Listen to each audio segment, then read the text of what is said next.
we are now live. Welcome back everybody to Monday at the Manor. We hope everyone had a great weekend. We had an amazing wedding this past Saturday. We will get some pictures out and we're going to start blogging our wedding, so keep an eye out for that.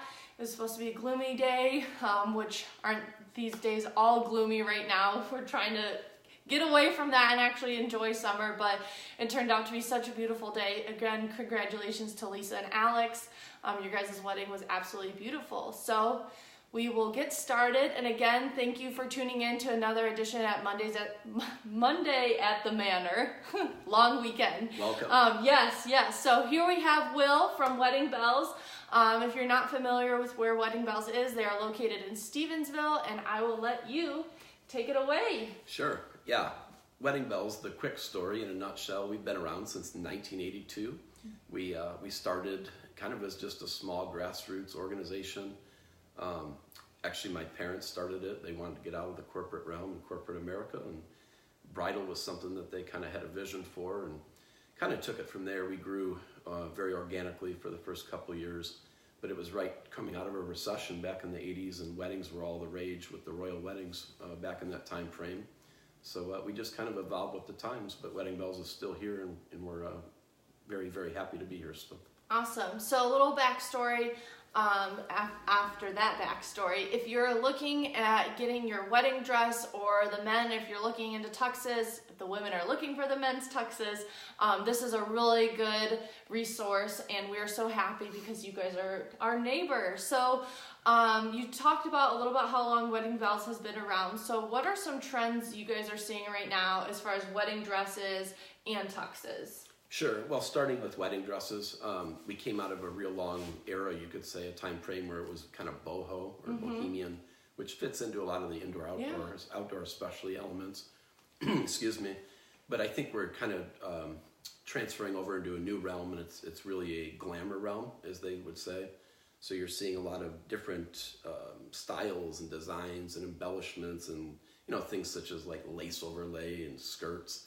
Things that are a little bit out of my normal repertoire of knowledge, but you're starting to see a throwback to glam, and you're going to start to see a trickle down even in the Midwestern areas very soon with some of that.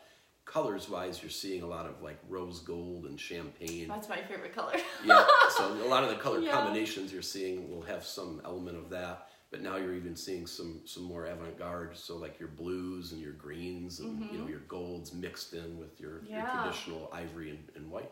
Awesome. And so, do you have anything else to say on that, or that's kind of what you're seeing mostly right now? Yeah, well, that would be the wedding dress itself. Bridesmaids, we're seeing a lot of, I would say, kind of mixture, kind of gray tones. So you mix up a gray with a green and a blue, and you have, a metallic color. Awesome. Menswear, you're seeing everything under the sun, but really you're seeing a trend towards suits and more casual attire for weddings, really to uphold the outdoor element of many of your destination themes, such as Stonegate. Fantastic. Yeah, Good point. And a lot of slim fitting. If it's not slim, it's probably not being looked at by today's bride and groom. Awesome. So how far in advance, I know we just talked about this before we jumped on here, but how far in advance should couples look at getting a dress or a tux, or even, considering alteration time, ordering time? What does that timeline look like? Sure, and it can vary based on your venue and your particular needs and your particular party. But to be safe, we always like to say, do it 9 to 12 months out for the wedding dress. So right after you pick your venue and you get your vendors lined up, you want to start shopping for that wedding dress. Now, obviously, that's not going to apply to some emergency style weddings or getaway weddings. But, if you're having a traditional large party wedding where you're going to need alterations and you want to look your very, very best, obviously, that's going to give you enough leeway time to make sure that changes not only in dress construction, but also in body types, and it will allow for all of that. Awesome. In plenty of time. Do you think that would apply to with the trends? Because, trends can change. Every season, they come out with a new dresses down the runway. How do you combat that? A lot of the 6 to 9 month thing really pertains to the ordering schedule of the dress. So if you have to order it specially and have it specially made, it's obviously not always being made in the back office. It's being made, maybe even overseas, unfortunately. So that allows time for it to be delivered and fitted and then constructed on site, or reconstructed rather. But also when you're picking out things such as bridesmaid dresses, they are also being special made. and they may need their own little alteration schedule, and that could be anywhere from 2 to 3 months as well. Awesome. So, you're dealing with less time for the bridesmaids and mother's dresses, but definitely a lead time of maybe 3 to 6 months. Good stuff. And then, so what should you do, or how should you prepare before going in to find your dress? I mean, because we just, again, talked about this earlier, online, there are dresses everywhere, your Pinterest board, your Instagram feed, Facebook feed. So, do you research a style that you like? Do you, have a specific design, feel, or type? What should couples be doing, before they come in to see you guys at Wedding Bells? Well, it's a really important event in that young lady's life usually. So it's not a one size fits all, but obviously you have a lot of online utensils nowadays that you can enact. One of them would be, looking at Pinterest and maybe some blogs. Another would be going through old-fashioned, pictures and magazines. That's not as obviously popular nowadays, although It's coming back. I think it's coming back. Yeah, I don't discourage it. I think it's still a good practice to flip through a hard copy once in a while and just see what those images look like. Absolutely. Versus maybe what they would look like in a digital image framework. But definitely, you've got your wire, your wedding wire, your knot. Those are the big ones, but there's a lot of little blogs that you can run into that can help you with style and design and coloring. Obviously, women know this much better than me, but a body type, body size, hair color, eye color, things of that nature are going to help drive you towards your goal. Yeah. Awesome. And then, so you guys do everything, and we talked about this, but they take care of pageant needs, wedding dress needs, tuxes, bridesmaids. You guys do it all. So let's talk about the process. Your customer comes in, selecting a dress or a tux. What is it like coming through Wedding Bells and meeting you or meeting Patty and going through that process? Typically, it can be anything from someone walking in off the street, which I don't always encourage, but we can actually service that if the time of the day and the time of the week is right. But typically what we like to see is an appointment, not only because it allows us to plan better, but it also allows us to throw you things like our virtual showroom, which is just a nice Pinterest page where we can kind of send digitally back and forth some favorites and some ideas. So that's really what we prefer. Now that could take place anytime from a week to a couple months in advance of setting that type of appointment and preparing.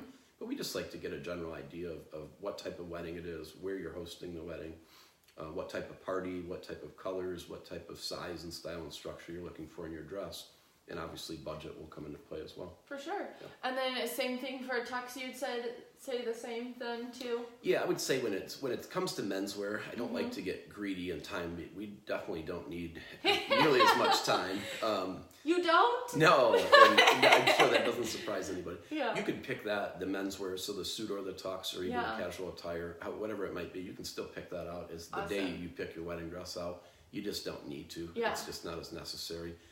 We do on-site tailored measurements. I actually perform those myself, and I usually do those by appointment. I can do an entire wedding party if they're in from out of town, or I can send them off to my preferred sources and get their sizing like a tailor would do for a suit. So it's not as hard to do, and quite honestly, I could do 10 to the 1 and still get it done a lot quicker just because it's an easier process. Awesome. So I didn't write this in the questions, but I always come up with questions as we're talking. But what is the most crazy suit combo for menswear that you've seen lately, or in general? I want to know. The new big buzz, and I don't know if you've been watching any of the drafts, the pro sports drafts. You're seeing a lot of really radical colored coats. Okay, yeah. So men are just getting aggressive with their colors. So you're seeing a lot of maroons and pinks and neon blue and green. But really the things we're seeing for even grooms, but particularly even the young men in proms, would be paisleys and floral coats. Okay, yeah. With a solid color with a paisley or floral, and maybe a black lapel with some black, real skinny, ultra fit pants. Sockless with loafers and real high cut, skinny cut pants is a real big trend right now. Okay. And I've been seeing this evolution in menswear for years, and I don't think it's going away. I think it's here to stay. Awesome. So great resource. I mean, they're not just there to sell you a dress. They know the trends. They know what's going on out there, not only for wedding dresses, but in menswear. So it's a truly, truly great resource for you guys and for anyone in the wedding industry to rely on you guys to send our customers to. So how do we get a hold of you? Best way to get a hold of you, set up that appointment? Yeah, the single best way for me is always an email. And you can do that through my website. So it's www.weddingbellsbridalsalon.com. It's a long one. And then we have an email intake that you can do right on site to set up an appointment request, and then we confirm it with that date and time. Or if we need to change it, we can email. You can also pick up the telephone and call us. We're always available. Normal hours 10 to 6 Monday through Friday, and then 10 to 4 Saturday. Sundays, not in the summer, but we are open 1 to 4 or by appointment year round. So if you need to come in on a Sunday, we will come in for you. We will do a private appointment, and those can be very fun sometimes. You get to have more of a party and not as much distraction. Fun. Is there anything else? I mean, or is there better days to make appointments for, some days that, it's less busy, or, days to avoid? Sure. Well, I mean, Saturdays, obviously during our peak season, which is late winter to early summer, Saturdays can really be a chaotic circus in there because you're getting a lot of different age groups and dynamics. You've got your high school events and a lot of walk-ins that need a last-minute event that we have to accommodate as well. So you want to do an appointment always on the weekend if possible. Believe it or not, if you can sneak in this time of day between 12 and 2, it's usually less busy, especially in the summertime. Good to know. If you can take a lunch. Take a mini trip. Yeah, and if your industry allows for a day or two off during the week, those are always great to come in. Fantastic. It's almost like a private deal. Yeah, awesome. Any last thoughts, Will? No, we love working with Stonegate. They're one of the better, newer but better vendors or venues in town. And whenever we get a chance, we try to throw a lead their way because we've had nothing but good luck. Yes. We did have one bride, Victoria, if you're watching, and Donna, that booked her venue here, and then I had given her a pamphlet to go check out Wedding Bells because she was like, well, I need a dress now. Booked her venue and dress all in one day. You guys are awesome. She did. And we're in touch with her right now as we speak. There you go. We're getting her dudes in finally for their menswear, so we're excited about that one. Yeah. Awesome. All right, everybody. Thank you as always. I hope you guys join us in 2 weeks for Mondays at the Manor. Again, if you are looking for a dress, great resource if you're in town, or if you're looking at wedding venues in this area and you're wanting to look for a dress, go check out Wedding Bells in Stevensville. I will have this video uploaded later with a link to their website, a direct line to Will, so if you wanted to get a hold of him after this, you're more than welcome to. And again, as always, thank you so much for joining me today. Thank you, Jen. Thanks for having me. Absolutely. And good luck in your wedding planning, everybody. All right, everybody, have a great week, and hopefully we get to enjoy that sunshine sooner or later, and we will see you in 2 weeks.